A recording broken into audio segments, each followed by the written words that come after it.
Greetings, this is Ukrainian Prism with our video digest documenting the unwavering resistance of Ukrainians to the Russian onslaught and the horrific crimes committed by Russian occupiers.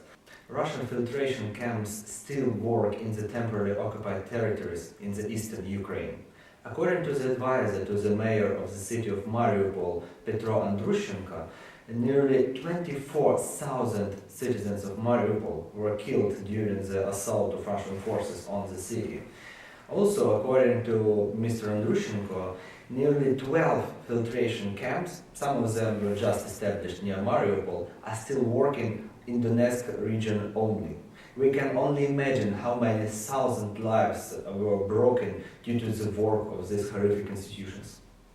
These so-called filtration camps are specific institutions. Sometimes it's only a blog post and several buildings where Russian occupiers and the cronies from the so-called DPR and LPR conduct so-called checkup of local population that are willing to flee the conflict area. They check almost everything, starting from personal belongings, documents, passports, and even personal messages on telephones and personal computers. If anything related to Ukrainian civil service or Ukrainian armed forces, or in the slightest intended or unintended proclaim of loyalty to Ukrainian cause is spotted within the belongings or messages of a specific person, they just disappear. As of now, nearly 8,000 people disappeared in such filtration camps. Their destiny is currently unknown. Also this week, Russian forces continued their so-called tradition to harass evacuation routes from the conflict zone for Ukrainian civilians. The Verkhovna Rada Commissioner for Human Rights, Mila Denisova, stated that on May 23rd, an evacuation route from the Hirsky community in eastern Ukraine was shelled by Russian artillery. Some of the artillery pieces fell near a bus which was transported 18 people from the Hirsky community. Fortunately, no one was hurt, although the bus is now in disrepair. Russian politics on occupied territories is more and more likely to be called Russian neo-colonialism.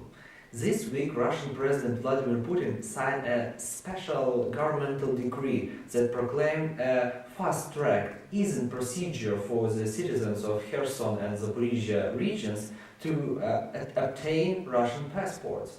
Let us remind you that the same decree was signed 2 years ago for the citizens of Donetsk and Luhansk regions of Ukraine.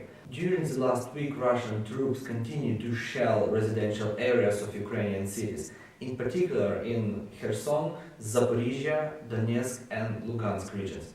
According to the data aggregated by our colleagues, more than 55 people were killed and nearly 120 injured during the last week only due to artillery and rocket fire. The humanitarian situation is dire in eastern cities of Severodonetsk and Liman, which saw particular heavy fighting during last week. It is stated that as of May 25th, nearly 100% of all critical infrastructure, including water supplies, electricity supplies, and all the road infrastructure in the cities were destroyed. Currently, Russian forces managed to occupy Liman and cut off any evacuation or humanitarian routes from the city. The battle for Severodonetsk is still ongoing. The Russian occupiers are still using methods that violate the rules and laws of war.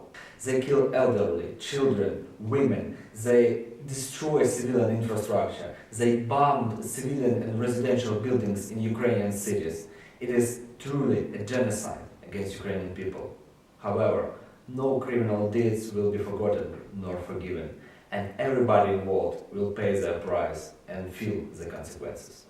The project is implemented with the support of ICSSA Ednannia within the Sectorial Support for Civil Society in Ukraine initiative. Ednannia is working together with the Ukrainian Institute for Independent Political Research and the Center for Democracy and the Rule of Law.